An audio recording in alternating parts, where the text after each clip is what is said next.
Ce matin, c'est une affaire terrible que je vous révèle pour Frontières. Une affaire d'autant plus terrible qu'elle n'est pas médiatisée. Vous savez, la gauche a expliqué que l'affaire Philippine était un cas isolé, mais ça ne l'est pas. Ce qui faisait l'exception de cette affaire, c'est que pour une fois, dans tous les médias, on en a parlé.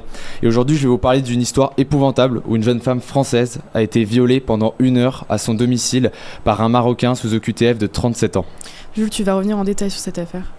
En effet, Louise, les faits se sont déroulés dans la nuit du 12 septembre 2024 lorsqu'un homme entre par effraction dans le domicile de Romane. En l'entendant, Romane s'est réveillée brusquement. Elle a allumé la lumière et s'est retrouvée face à face avec Kader Bouchaba, un Marocain visé par une OQTF depuis le 20 octobre 2022. Romane lui a demandé ce qu'il faisait chez elle. Le Marocain ne lui a rien répondu et s'est approché. Romane a alors tenté de le repousser, en vain.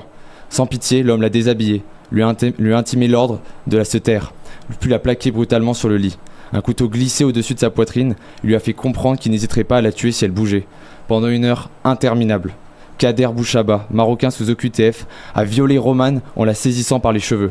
Le Marocain a imposé à la jeune femme des fellations et de multiples pénétrations tout en gardant son couteau dans la main pour la menacer. Kader Bouchaba a mis la victime à genoux, la forçant à l'embrasser et allant même jusqu'à demander Romane en mariage forcé.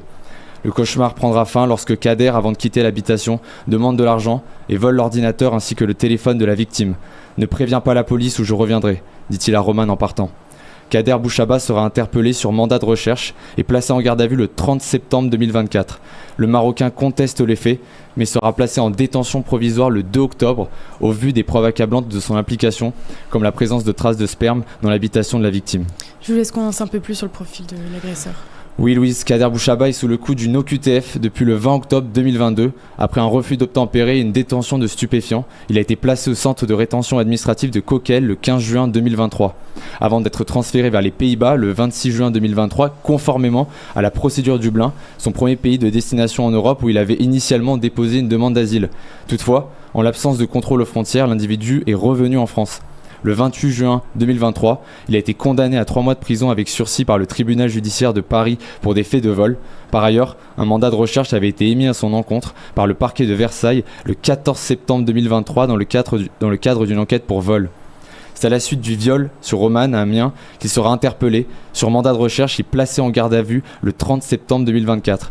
L'homme sous OQTF est aujourd'hui placé en détention provisoire depuis le jeudi 2 octobre et en attente de son jugement.